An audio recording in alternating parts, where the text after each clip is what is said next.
free menstrual products in public schools, shelters, and corrections facilities. That's the result of legislation passed unanimously in late June by the City Council. In New York City, at least, it looks like the Tampax taboo is losing its hold.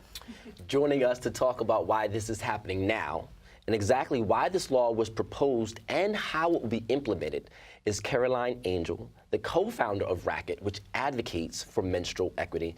And thank you so much for joining us here today at BK Live. Thank you for having me. So Caroline, we're really happy to have you. Can you just first tell us about the mission of Racket and like what is so important about menstrual equity? Sure. So the mission, the tagline for Racket is periods without shame. And so the mission is kind of twofold. I would say the first thing that we want to do is make sure that we're implanting the idea of menstrual equity into the consciousness of the public in a way that makes people who menstruate feel like they don't need to be ashamed, that they have the agency to ask for what they need. Mm-hmm. And then the second part of it is to help women and girls and other people who menstruate who are at an economic disadvantage gain access to menstrual hygiene products. Okay. Now, can you put it in perspective to us just a little bit on how this is a global phenomenon and how this truly affects women? Sure. I would say, first of all, some of what we've learned along our journey is that not all people who menstruate identify as women, so we've been a little more careful with our language to include all people who menstruate. But there are a lot of different organizations, nonprofits, who are working on this all over the global scene because there are countries and cultures who have an even more hyped up taboo surrounding menstruation than we do even here in the United States. And something that Margot, my co-founder, and I wanted to really focus on was to sort of let it into the American consciousness that, like, there are women in Nepal who have to sit in sheds for the duration of their menstrual cycle, and sort of the least we can do for our American girls is to let them know that there really doesn't need to be shame surrounding this issue. It's a source of life-giving. You know, it means you're healthy. We're not exactly sure where the taboo came from, how it got sort of pushed into the closet, but. Yeah.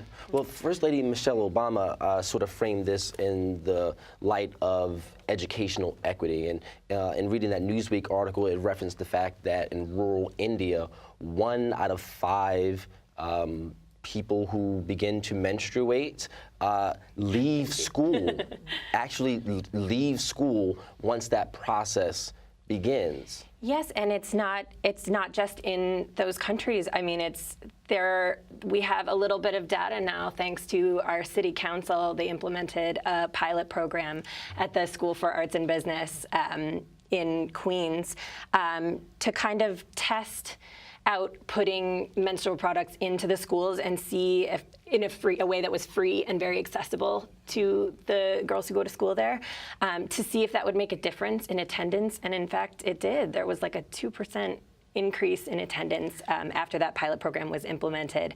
So I can imagine, you know, there are cultures who, as I mentioned, you know, make that even more of a taboo, sweep it even more under the rug, and they don't let women, in some cases, interact with the larger public during their menstrual cycle. So it's funny that you say that, because I read somewhere that in Kenya it was like if the girls could finish secondary school, they would increase the whole country's GDP by 46%. Yeah, so it's good to see that the attendance rates are improving, and hopefully the data will come out to show grades improving as well. But do you think that this is part of a larger, you know, could this have happened without a woman speaker of the city council, or, you know, women politicians, and kind of bringing light to this issue? That's a really excellent question. I think the woman who championed this, who's on the city council, is Julissa Ferreras Copeland. And obviously there's a woman speaker of the council as well. And I think it sort of shows what can happen and how quickly it can happen when women are invited to the table. I mean, not just women, but populations who are allowed to sort of speak for themselves, who are allowed to say, like, this is what I need and this is what would help me, being at the policymaking table is just so important. And I think actually that's where the term menstrual equity came from, because it really is an issue of equality and people who menstruate being able to speak up for themselves. Well, you know, I did have a chance to go back and read the Gloria Steinem satire article from 1978. She followed me on Twitter. That's pretty I took a screenshot of it. I was like, this is the coolest thing ever. That's awesome. But for anyone who has not read that article, the whole idea was that if it was men who menstruated, that they would be bragging about how long, the severity, and the whole range of compliments would change, you know. But at the same time, David Diggs posted a viral video on Instagram account in support of Menstrual Hygiene Day. Yes, So yes, how does support from men, especially men with celebrity, with respect and fame, how does that sort of propel this cause as well? I think here's what it is. I think it's about consciousness. I don't think there are any men who actively want to block this. I think if men extend their empathy, which most men do, I think they can really understand that, like, what would it be like for their daughter or their wife or their sister if they didn't have everything that they needed? And since the majority of people at the decision-making table are currently men, and the people who work on policy are currently men, it's just a matter of men saying, like, oh yeah, what if this happened? I mean, it's the exact same moment that Margot and I had. What if we didn't have everything we needed? And so you extend your empathy that way, and you say, okay, well, let's find a way to give access. Well, getting on that topic, we now have city legislation providing access to women in young ladies in schools, and then women in shelters and correctional facilities. Yeah. So that's great from a city perspective. But then we have a state legislation that's trying to eliminate, or has eliminated, the tampon tax. Yes, and indeed. taxing it as a luxury good. And then, you know, where are we with, you know, more progressive state legislation and more progressive federal legislation that kind of allows people to use their flex accounts to pay for these things? I think that there is still a long way to go. Part of the reason that it's important that this is in the national dialogue, that Ingrid Nilsson, you know, talked to President Obama, is that it's shown a national spotlight on this. There's a wonderful woman, a writer and an activist called Jennifer Weiss-Wolf, and she has been, Great article. she's amazing, and she's been really instrumental in, like, I mean, she goes to different states, she goes to different countries, she speaks on panels. She wants this to be in the consciousness, and there are some states who have been more reticent. New York has been kind of amazing. They've been quick. They've been unanimous. But there are states where, I want to say Utah, there are some other states where this legislation has really been blocked. And I think what needs to happen is that women and girls and men need to rally in their legislatures, and they need to say, like, this is important. This is not something to sort of push off to the side. Well, while we're on the topic of speaking of this on a national platform, on a national level, the statistic that women spend 100,000 hours of their lives with some type of tampon, or that time menstruating, or with some type of sanitary hygiene thing actually inside of them. Sure. Talking about this on a national level, what would you say to? Is there legislation to speak to the FDA about finally being able to find out what exactly the ingredients and that are in the products that make these? I think there are some people who are really after that. Cosmopolitan magazine did a giant issue. I think Procter & Gamble may be the only person that's come about to say they'll start. Right. I mean, I listing do the think that ingredients. there should be transparency with that, because if you think about it, it really is an issue of health.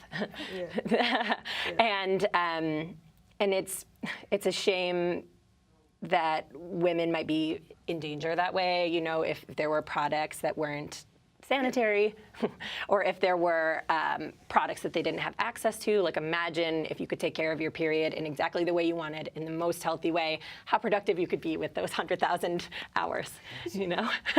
One of the things I wanted to kind of ask you is, just at a basic level, what are some of the health ramifications of not having access?